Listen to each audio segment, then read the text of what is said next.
Landry Locker from the Locker Room here on YouTube. Cody Stutes with you. Free agent of the day, sign or decline. And this one, Landry, it's going to be an expensive one to talk about. It's going to be a fun one to talk about.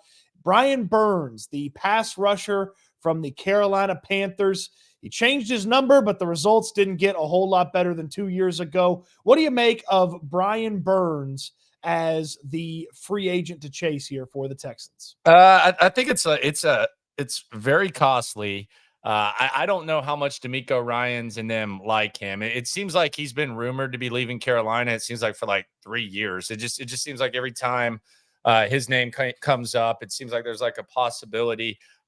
Again, very expensive, but you're going to have Will Anderson on the rookie deal for the next 3 years. So maybe they like him. I am intrigued. I think the most intriguing thing of this whole offseason is going to be who DeMeco Ryans and Nick Caserio show that they're in love with on the defensive side of the rock, whether it's a linebacker, whether it's a D lineman. I guess maybe there could be a DB, but I could see a situation where the Texans, it might even be someone that you're not even thinking about, where they kind of tip their hand and show that the defensive staff is in love with a certain type of guy. And it could be Brian Burns. The tough sell for me is if we're talking about Jonathan Greenard leaving, I could see the market kind of playing out to where Jonathan Greenard ends up back with you at a relatively decent price tag. And that would be half probably at least of what you would have to pay Brian Burns, or half-ish. And that's why I would be a little bit hesitant to say that they're going to fall in love with Brian Burns. You hit the nail on the head. For me, the conversation about Brian Burns is quite literally Jonathan Greenard versus Brian Burns, because an investment in Burns is more expensive, but there's a chance that there's more to what Brian Burns put together and can put together for this Texans team than what Greenard has put together in camp. Look, Burns has 46 sacks in his 5 seasons in the NFL. He almost went for 2 first-round picks a couple years ago, if you remember the rumors about the Rams trying to trade for him. So he's clearly valued amongst the people in the NFL. I feel like the Panthers have done a horrible job managing their roster. They probably should have dumped this guy at the deadline, got something for him. I guess there's a chance they could franchise tag him and still try to get something for him here in this offseason. But yeah, you mentioned the price difference. I mean, the spot rack projection for Burns is over $21 million a year. And oh, by the way, you talked about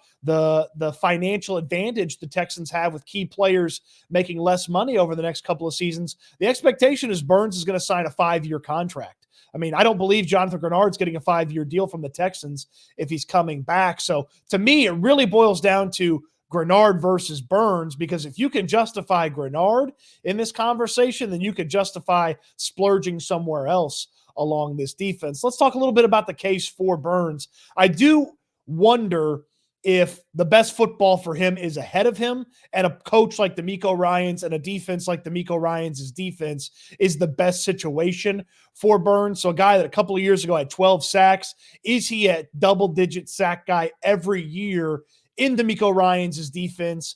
And he's Mr. Consistency, whereas Jonathan Greenard had a fantastic season this year. It's the first fantastic season he's had in the NFL. So I do wonder if maybe Greenard has played his best football and that's as good as he's going to be, which at the price that you maybe could get him certainly is worth exploring. With Burns, I wonder if there's a whole nother level beyond what Greenard can get to as a pass rusher that is available. That's really where, for me, the case for Burns starts, is there's another level that he's got that maybe some of these other guys in free agency don't have. Yeah, and I mean, he would be escaping perhaps the most tumultuous organization in the last 3 years. Like the last 3 years of his career, Carolina's just been an absolute bleep show. Isn't that fun to say? Isn't that fun to say? I mean, yeah, you're not used to saying, hey, you could come to Houston and there seems to be some stability and it seems to be a good organization. Normally it's people, wanting out of Houston. So I'm with you on that. I don't know that Burns has played his best ball yet.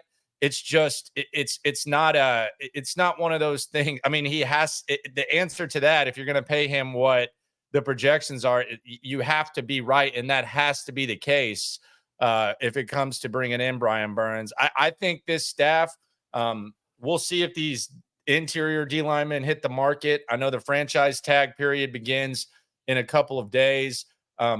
I think they're going to fall in love with someone in the trenches that's going to surprise you. The Brian Burns thing will be interesting. It'll also be interesting to see what his market is and who's out there trying to get him, because there are some defensive coaches in new places that might have a little bit of money to play with as well. So there could be some competition if they want Brian Burns. But the case for, I think you laid it out perfectly. An impact guy that's better than Jonathan Greenard opposite. A situation that can light a fire under Brian Burns, but even though there's never been a question about, his fire when he's on the field, and perhaps depending on, much like we talked about Chris Jones, perhaps being like the missing piece, perhaps a guy that they feel could be the missing piece on the defense. And then you can get real creative in the draft, because a lot of people think they might be going D-line. You won't have to do that if you bring in Brian Burns. I think about Will Anderson and Brian Burns as a pass rushing duo, and I could see one day that being the best pass rushing duo in all of football. It could be very soon. I can't quite get there with Jonathan Greenard in Brian Burns' role in that conversation. Could they be really, really good? Yeah, certainly. I just don't believe that Greenard and Anderson could ever be the best. Burns and Anderson certainly could be the best. He's Landry Locker, the Locker Room podcast here, our Locker Room show here on YouTube. Cody Stutes, follow us both here on YouTube as well. The case against Brian Burns, money could be a bidding war amongst all these other teams. Everybody's looking for a big-time pass rusher, and everybody's ready to break off a big chunk of change for a big-time pass rusher. An investment in Burns probably means looking to the draft for some other key spots that the Texans have some missing pieces here as they hit free agency in a few weeks. Yeah, I think it's just really like, if you're going to let Jonathan Greenard go, what's your backup plan? I think they're going to have a clear plan if they decide to let Jonathan Greenard go. I would let Jonathan Greenard test the market. I don't think he's going to get marquee money in the market. So I don't know what the waiting game is going to be. Do they pounce? If they want Brian Burns, it's going to be something where we know immediately. Right. It's going to be an immediate, as soon as the tampering period happens, tweet from Adam Schefter, Texans interested in Brian Burns. People around town, sources say that the Texans are interested in Brian Burns, and then they either go all in on Brian Burns.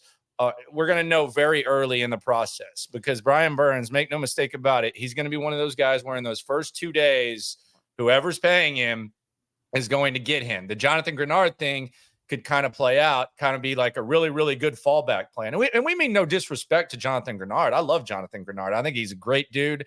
I've enjoyed having him on the show. I think he had a hell of a season last year. Hell, there were times when Will Anderson was out where he carried the damn defense. Yeah. And he's earned the right to go out there and test the market. And I think the Texans, like most organizations do, you got to balance falling in love with your guys and not overpaying, especially when you're going to have stuff going on. But sometimes guys test the market and they the price kind of comes back and you figure it out. But Jonathan Greenard has earned the right to see what the rest of the league thinks of him, and we'll see what the Texans do. But if the Texans want Brian Burns, it's going to be one of those, the first couple of hours, it's not going to be a week down the line, Texans signing Brian Burns. This is going to be one of the guys. Hell, who knows what Carolina decides to even do. If they decide they want to just completely pay him, that wouldn't shock me either. But this is going to be an early development with Brian Burns. He's going to be one of the first guys we hear about. I've got zero interest in him if Carolina tags him and wants to try to trade him. No interest with the big money commitment and having to send a draft pick. No, thank you. Also, the years for me. It's one thing to make $25 million a year, like when we talked about Chris Jones. That's a 3-year commitment. This is a 5-year commitment. It bleeds into some of those years where you could help manipulate the cap and use that competitive advantage that you have of cheap Will Anderson contract, cheap CJ Stroud contract for a couple of years. So Landry, we get to the verdict on Brian Burns. I got a hunch that we're getting 2 declines on this one.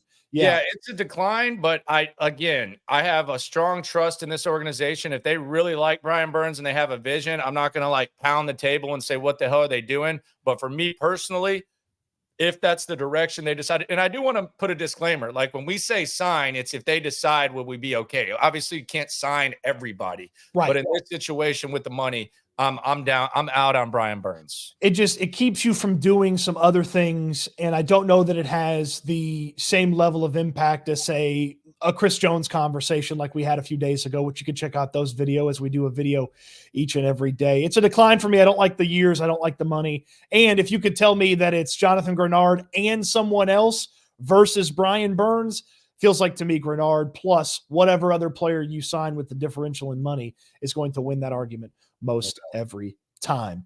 That's the verdict on sign or decline Brian Burns. We both give it a decline on this one. More free agents coming your way, more videos coming your way. Make sure to follow Landry, the Locker Room, here on YouTube. Follow me as well, Cody Stutes, here on YouTube. You don't want to miss out. We do a free agent of the day and let you know if the Texans should sign or decline. Landry, we'll talk again soon. Yes, sir.